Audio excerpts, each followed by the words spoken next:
They still on the beat. Men bren Ki ap sote do. Yo, nèg la fin ti mou libe kompa m'a fait m'pa rapper koun yal gon projet rap la fait prend beat la vouer bay master. Folie mouvement fait yo pas respecter progrès artiste ça fait ça et dernier projet gratuit et dernier projet gratis m'a fait. Yo, pi Mba kwe autant de bring it back. Folie mouvement fait yo pas respecter progrès artiste ça fait ça et dernier projet gratuit et dernier projet gratis m'a fait. Yo, pile parlant pile fait pour kill vibe l'homme style mettre. Fil rap gan pile traite mais will pas j'aime suspect. Til m'pas nan ti chouette pour le chill avant m'click click.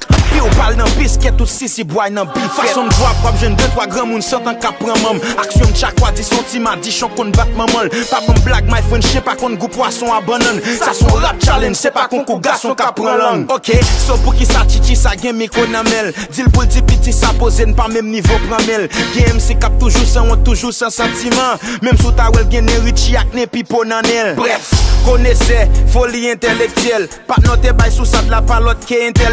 Si yo rap c'est cajou, pas mal pour réparer. Li pas gen met pas fait jaloux c'est quitter le bail pour nous séparer. M'a met 2-3 frappes nan dan nous dès le départ m'pat nan ran nous master prend foot puis faut que nous al fait débat maman nous. Ay foot, ti saisier pas toute porte l'argent ouvert. M'kon nous partenaire remet faire ouais pour la louer poche cap prend Uber. Bon Dieu fait mémoriser style Djibobi en paquet. On sait le master à gagner nous met faire copie en paquet. Père ça explosé ou a dit c'est lik met Kobe en baquet. Go ti rap m'fin tande m'penser c'est Toby en baquet. C'est le mandé yo dit m'son partenaire cap copier. M'saisi monsieur copier bien fait m'croiser partenaire ça côté. En comme sou pas ouais qui est bon monsieur bifou pas répondre. Oui. Sur moi, on va parler de Jacques qui répond. Bren nan bren y'a gen danger, ça vle dire c'est en mélanger. Marcher, manger, ranger, pingo saisi l'eau déranger. Faites l'eau couler nan déranger, tout MC à l'étranger. Pas gen poids pour moi, à Dieu bon Dieu. Retirer nom nan dan, ou gratte snitch, pas mêler. Si m'abdomi sous nous nan rap, c'est parce que m'sek pas lever. Moi m'pas gen coco nan boudam, c'est ça qui fait bitch, pas métier. Niveau trop high, les wap parler de rap, step pas métier.